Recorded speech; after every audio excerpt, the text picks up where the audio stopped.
kemudian diantaranya dengan melontarkan tuduhan yang hanya berdasar dari potongan-potongan TikTok. Pak, gimana Pak hasilnya Pak? Dikit aja Pak. Pak, klarifikasinya gimana Pak? Apa aja Pak? Pak. Boleh nggak Pak? Dikit aja Pak. Pak, poinnya apa Pak? Tadi sedikit aja. Bagus itu seperti apa Pak? Pak Syekh Profesor Dr. Abdul Salam Rasidi Panji Gumilang MP, yang kesempatan hari ini kita kebetulan diarahkan untuk melakukan gugatan perdata berkait dengan adanya persoalan yang seperti kita ketahui bahwa Saudara Anwar Abbas, ya, dalam hal ini posisi sebagai Wakil Ketua Majelis Ulama Indonesia, diduga telah melakukan perbuatan melawan hukum. Ya.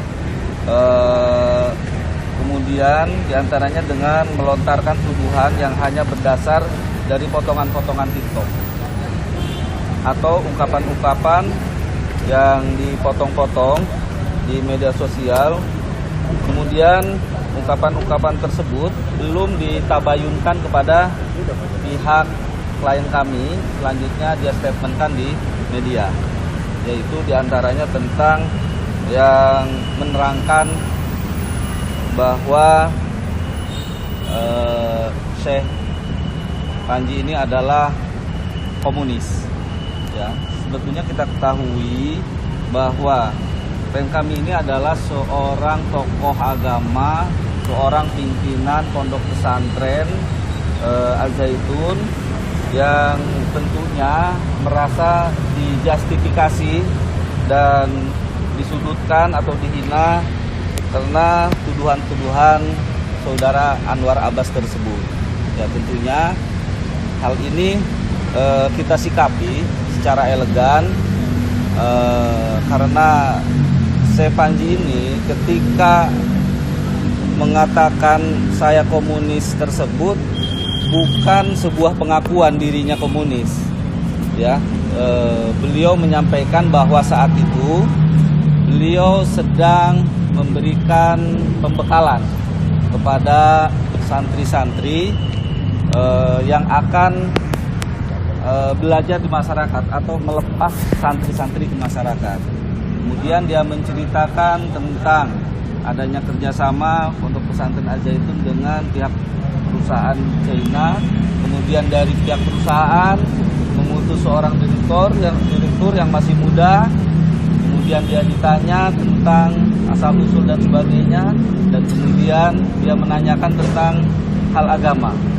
Nah, ketika itu dia tidak menjawab satu agama pun yang ada di Indonesia. Si pemuda ini yang notabene utusan dari Cina, ya, seorang pengusaha, dia menyampaikan tentang bahwa dia adalah seorang komunis. Jadi yang disampaikan oleh Syekh Panji dalam cerita itu kemudian dipotong-potong oleh TikTok, kemudian ada berbagai media menjadi sebuah statement yang ditudingkan oleh Saudara Anwar Abbas kepada klien kami. Ya, nah itu dasarnya. Hari ini kita melakukan gugatan yaitu terhadap Saudara Anwar Abbas dan turut tergugatnya MUI, ya, pusat. MUI atau perorangan Pak? Secara ini perorangan, gugatannya perorangan.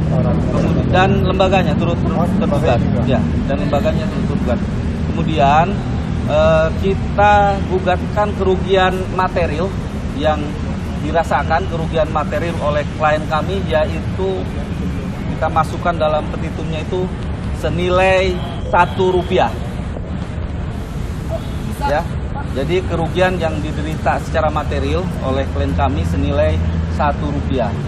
Ya, kita masukkan dalam tuntutannya. Kemudian kerugian secara immaterialnya yaitu Rp1 triliun. Ya, jadi ini ada perlu kami sampaikan kepada sahabat-sahabat media tentang isi gugatan kita. Baik, Mas itu bisa dijelaskan mengenai perbedaan kerugian material dan imaterial yang dimaksudkan di situ? Ya, kalau kerugian material berkait dengan kerugian-kerugian kita yang berupa harta benda kita, ya, harta benda kita yang bergerak atau tidak bergerak. Namun kalau kerugian imaterial ini kita tidak bisa ukur dengan nilai, tapi hanya orang yang merasa dirugikan itulah yang boleh menilai, ya. Maka dasar itu kami sampaikan.